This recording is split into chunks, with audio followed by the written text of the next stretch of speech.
नमस्कार शेतकरी बंधूंनो, आज बुधवार 17 सप्टेंबर 2025 आज दुपारनंतर महाराष्ट्रातील कोणत्या जिल्ह्यात पावसाचा जोर हा अधिक राहणार आहे आणि संपूर्ण महाराष्ट्रातच पावसाची उघडीप कधीपासून पाहायला मिळणार आहे, पाहूयात याबद्दल सविस्तर माहिती आपल्या हवामान आणि परिसर या चॅनलच्या माध्यमातून।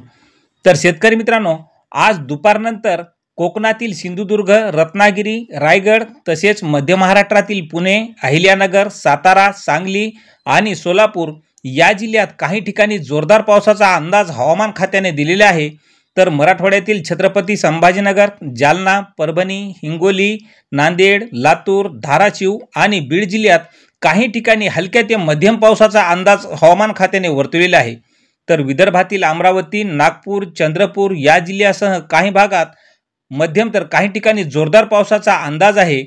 तर उद्या गुरुवारी कोकणातील सिंधुदुर्ग, रत्नागिरी, रायगड तसेच मध्य महाराष्ट्रातील पुणे, अहिल्यानगर, सातारा आणि सोलापूर या जिल्ह्यात काही ठिकाणी जोरदार पाऊस तर काही ठिकाणी हलका पाऊस राहील। तर उर्वरित भागात हवामान तुरळकच भागात काही भागात हलकी पावसाची सर राहील आणि पावसाला उघडीप मिळणार आहे, अशी माहिती आज भारतीय हवामानशास्त्र विभागाचे प्रमुख कृष्णानंद होसाळीकर यांनी आज वर्तवलेली आहे। तर मित्रांनो, अशाच हवामानाच्या अचूक हवामान अंदाज पाहण्यासाठी आपल्या चॅनलला सबस्क्राइब करा। धन्यवाद।